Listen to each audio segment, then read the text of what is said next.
ದೇಶೀಯ ತಳಿ ಅಂತಂದ್ರೆ ಸರ್ಕಾರದ ಸಹಾಯಧನದ ಜೊತೆಗೆ ಆ ದೇಶೀಯ ತಳಿಯ ಆಹಾರವನ್ನು ಉಪಯೋಗಿಸುವಂತ ಜನರ ಮನೋಭಾವನೆ ಬದಲಾಗಬೇಕು.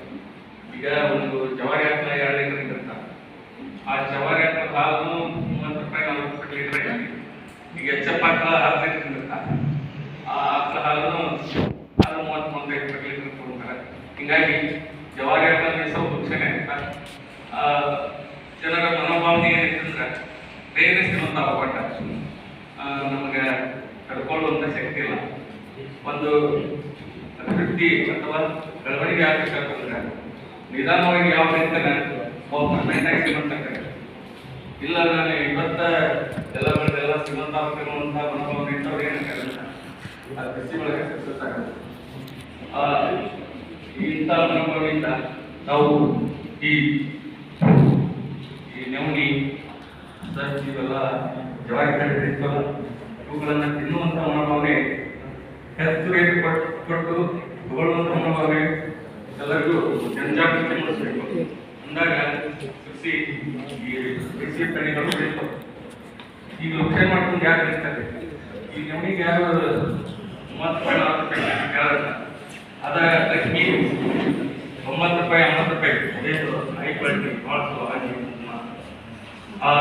ಅಕ್ಕಿ ಬೆಳಿಬೇಕಾದ್ರೆ ನನ್ನ ಕಡೆ ಒಬ್ಬರ ರೈತ ನಮ್ಮ ಬಂದು ಅವ್ರು ಏನ್ ಹೇಳ್ತಾರಂದ್ರೆ ಅದು ಕೆಮಿಕಲ್ ಎಷ್ಟು ಬಳಸ್ತಾರಂತಂದ್ರೆ 1 ಎಕರೆಗೆ 50 ಚೀಲ ಗಟ್ಟಲೆ ರಾಸಾಯನಿಕ ಗೊಬ್ಬರಗಳನ್ನು ಬಳಸ್ತಾರೆ. 2-3 ಸಲ ದೇಶದ ಭೂಮಿ ಮೇಲೆ ಇರ್ತಾರೆ ಅಂತ ಕೆಮಿಕಲ್ ಇರ್ತಕ್ಕಂಥ ನಾವು ರೈಸ್ ತಿಂದು BP ಶುಗರಿಗೆಲ್ಲ ಭಾಳ ನಿಗಂತ ಕಾರಣ ಉಚಿತ ಅಕ್ಕಿನ ಕಾರಣ. ಆದ್ರೆ ಅನ್ನಭಾಗ್ಯ ಸಿದ್ದರಾಮಯ್ಯನೂ ಅಲ್ಲ, ಮೋದಿನೂ ಅಲ್ಲ. ಅನ್ನಭಾಗ್ಯ ನಮ್ಮದು. ನಾವು ನಮ್ಮ ಆರೋಗ್ಯವನ್ನ ಸುಧಾರಿಸಬೇಕಾದ್ರೆ, ನಮ್ಮ ಆರೋಗ್ಯವನ್ನು ಸಮಾಜ ನಿರ್ಮಾಣ ಮಾಡಬೇಕಾದ್ರೆ ಒಂದು ಸತ್ವಯುತವಾದಂತ ನಾವು ಪ್ರತಿಯೊಬ್ಬರು ಆಕಳುಗಳನ್ನು ಸಾಕಬೇಕು.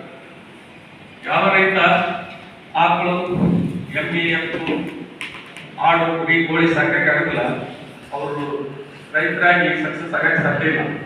ಅವರು ಬೇರೆ ಏನು ಯಾವುದೇ ಇನ್ಕಮ್ ಕೊಟ್ಟು ಜಾಗೃತ ಸುತ್ತಾರೆ ಬೆಳೀತಾರೆ, ಆದ್ರೆ ಅವರು ನಿಜವಾದ ರೈತರಲ್ಲ.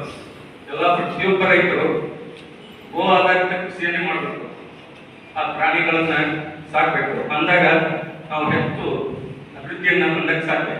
ಹೀಗಾಗಿ ನಾವು ಸಕ್ಸಸ್ ಅನ್ನೋದು ನಾವು ಈಗ 50 ಕ್ವಿಂಟಲ್ ಗಟ್ಟಲೆ ಗೊಬ್ಬರ 1 ಎಕರೆಗೆ ಹಾಕ್ತಾರಂದ್ರೆ ನಾವು 50 ಕ್ವಿಂಟಲ್ ಗಟ್ಟಲೆ ಸಾವಯವ ಗೊಬ್ಬರ ನಮ್ಮ ಹೊಲದಾಗ ಫ್ರೀ ಬರ್ತದೆ. ನಾವು ಆಟ ಸರ್ಕಿಟ್ ಮತ್ತೊಂದು ಹಾಲು ಕೈಗ ಮತ್ತೆ ಒಂದು ಆಕಳ ಒಂದು 5ಕ್ಕೆ 25-30 ಸಾವಿರ ರೂಪಾಯಿ ಕೊಡ್ತಂದ್ರೆ ಮತ್ತೊಂದು 25-30 ಸಾವಿರ ರೂಪಾಯಿ ಕರುವನ್ನು ಬೆಳೆದಿರ್ತಾರೆ. ಹೀಗಾಗಿ ವಿಚಾರ ಮಾಡಿ ನಾವು ಸಾಕಷ್ಟು ಪ್ರಾಣಿಗಳನ್ನು ಸಾಕಿದ್ರೆ ಹೆಚ್ಚು ಅಭಿವೃದ್ಧಿ ಹೊಂದಕ್ಕೆ ಸಾಧ್ಯ ಅಂತ ಹೇಳಿ 12 ಮಾತು ಜೈ